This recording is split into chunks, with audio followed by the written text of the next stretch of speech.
प्रधानमंत्री नरेंद्रजी मोदी यांनी ऑपरेशन सिंदूरने त्याला त्या ठिकाणी उत्तर दिलेलं आहे। भारतीय स्त्रीच्या अस्तित्वावर झालेल्या हल्ल्याला न्यायपूर्ण असं उत्तर हे ऑपरेशन सिंदूर होतं। कर्नल मेजर सोफिया कुरेशी आणि विंग कमांडर व्योमिका सिंग यांनी संपूर्ण जगासमोर येऊन या मिशनची माहिती दिली आणि हा नवभारताचा मोदीजींच्या नवभारताचा मास्टर स्ट्रोक होता असं म्हटलं तर ते चुकीचं राहणार नाही। ही धर्मांध असणाऱ्या पाकिस्तान्यांना एक चपराक देण्याचं काम हे भारताच्या माध्यमातून त्या ठिकाणी मोदीजींनी केलंय। इतकंच नाही तर ऑपरेशन सिंदूरमध्ये भारतीय संरक्षण दल आणि त्याबरोबरीने वायुदलामधली महिलांची जी प्रभावी कामगिरी होती ती सुद्धा एक ऐतिहासिक क्रांती आणि नवभारताची ओळख म्हणून या देशासमोर आलेली आहे। अर्थात याच्यामध्ये आपल्या देशाचे जे वीर सैनिक आहेत त्यांची सुद्धा साथ होती आणि या भारत मातेच्या वीर सपूतांनी आपल्या बहिणींच्या पुसलेल्या कुंकवाचा बदला हा ऑपरेशन सिंदूरच्या माध्यमातून घेतला।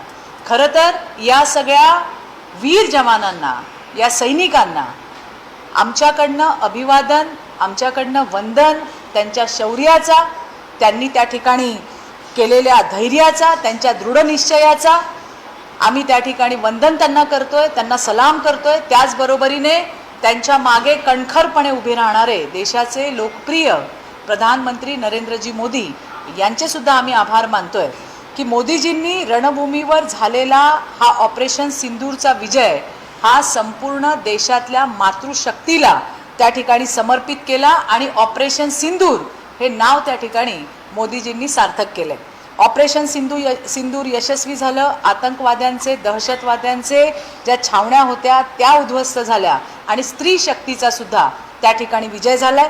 देशाच्या सैन्याचं शौर्य, सन्मान यांना वंदन करण्यासाठी भारतीय जनता पार्टी महिला मोर्चाकडनं संपूर्ण देशामध्ये सिंदूर यात्रेचं आयोजन करण्यात आलेलं आहे। प्रत्येक जिल्ह्यामध्ये ही सिंदूर यात्रा निघणार आहे। ही सिंदूर यात्रा प्रतीक आहे की त्या ठिकाणी ज्या आमच्या वीर जवानांनी, आमच्या महिला त्या ठिकाणी ज्या अधिकारी होत्या, ज्या सैनिक होत्या, त्या सगळ्यांना वंदन करण्यासाठी, त्यांचं अभिवादन करण्यासाठी ही सिंदूर यात्रा प्रत्येक जिल्ह्यातून संपूर्ण देशामधून निघणार आहे।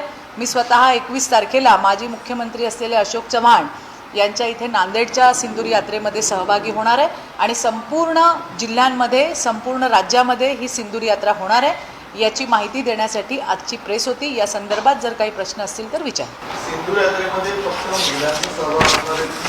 नाही, पुरुषही